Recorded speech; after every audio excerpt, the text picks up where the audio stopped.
Every morning, in millions of homes, the same battle repeats itself. Owners being dragged down the street by an animal that weighs half as much as they do, but has twice the power. You pull back, the dog pulls harder, you tell them no, and the dog ignores you.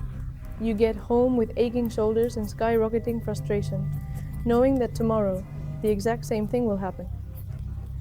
What almost no one explains to you is that pulling on the leash to try and stop them is, biologically speaking, the worst thing you can do. It's not that your dog is being dominant or that they want to be the pack leader. The explanation is much simpler, and it's called the opposition reflex. It is an innate neurological phenomenon. A dog's nervous system is programmed to exert force against any resistance it feels. If you pull them back, their body automatically orders them to pull forward. They aren't choosing to disobey you, it's their biology reacting. Furthermore, there is a critical learning error at play.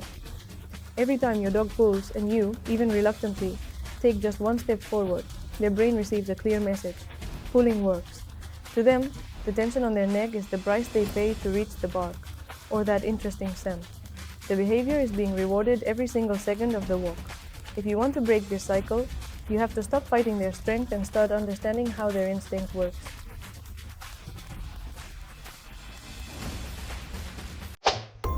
Before you try to change your dog's mind, you have to change the physics of the walk. Many owners try to train their dogs using the wrong tools, turning every stroll into a losing battle. Retractable leashes and flat collars are, ironically, a puller's best friends. A flat collar placed at the base of the neck creates a direct pressure loop. When the dog pulls, the pressure increases, and their instinct forces them to seek relief by pulling even harder forward. It's a vicious cycle of tension that you are unknowingly feeding. To break this mechanical advantage, you need two specific tools: a front clip harness and a fixed leash between 5 and 6 feet long. Forget long leashes that offer no control. The key to the front clip harness is that the attachment point is on the chest, not the back. Look at the difference. When a dog pulls from a standard harness, they are using their full traction power, just like a sled dog. But with the chest attachment, the moment they try to lunge forward, the harness gently turns them back towards you. There is no pain, no punishment. You are simply removing the leverage that allowed them to drag you. It's pure physics. Adjust the harness so the chest strap crosses the sternum and not the armpits. This ensures total control without compromising their natural movement. Once the gear stops rewarding the dog's physical effort, their mind will finally be open to listening to you. This is the foundation of the entire system, and interestingly, is the part where most people give up. It feels slow, it feels like you're making no progress, and it can be incredibly frustrating, but the rule is absolute. The moment the leash tightens, even slightly, you must stop completely. Do not slow down, do not say heel or no. And above all, do not give corrective jerks. Simply plant your feet on the ground and become a statue. In that moment, your dog will keep pulling. Some will pull hard for 30 seconds, others for 2 minutes.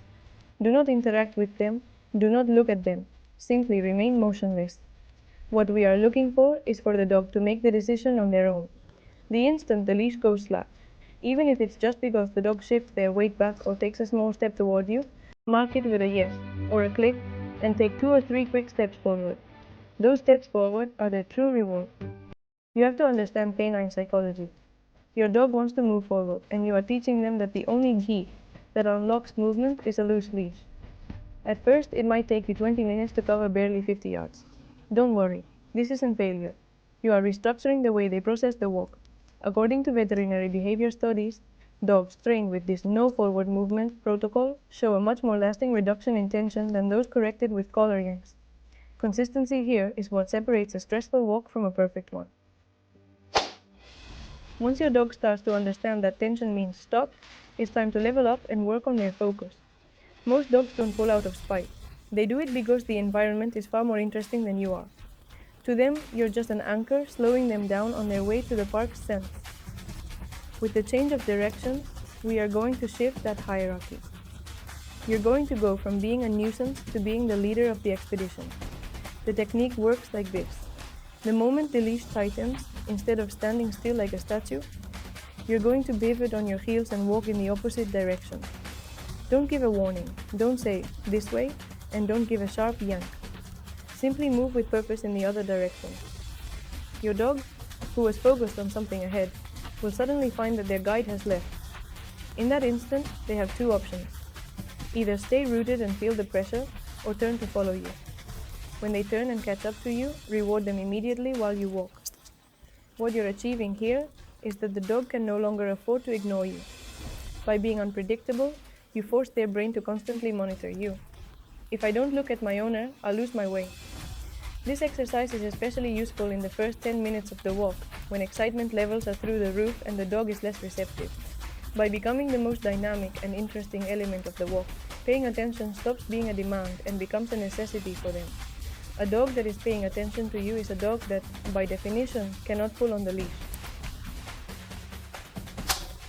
The most common mistake in dog training is focusing exclusively on stopping what the dog is doing wrong, while forgetting to build what we want them to do right.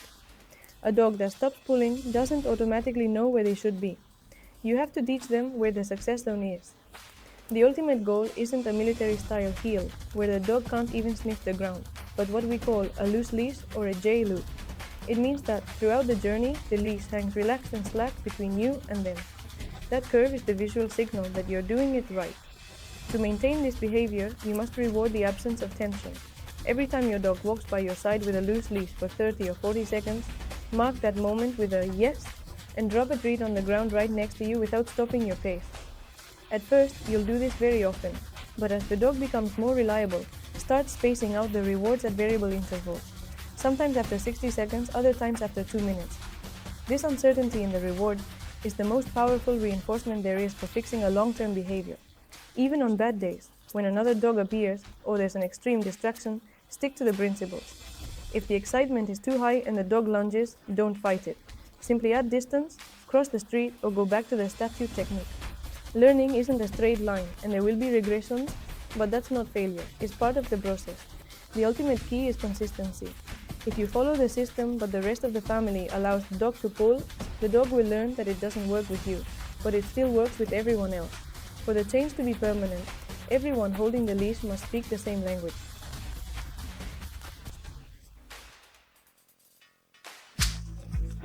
Implementing the system requires effort and, above all, a shift in your mindset. You aren't just walking your dog, you are training a skill that will give you both years of freedom and peace of mind. If you apply these 4 components consistently on every outing, I guarantee that in less than 6 weeks, you will have a different dog. Someone who enjoys the walk by your side instead of dragging you down the sidewalk. If this video has given you the tools you were missing to take back control, share it with someone who struggles every time they reach for the leash. Subscribe to the channel so you don't miss our weekly guides on canine intelligence and behavior. Let's make the walk the best part of the day once again. I'll see you in the next video. Yes.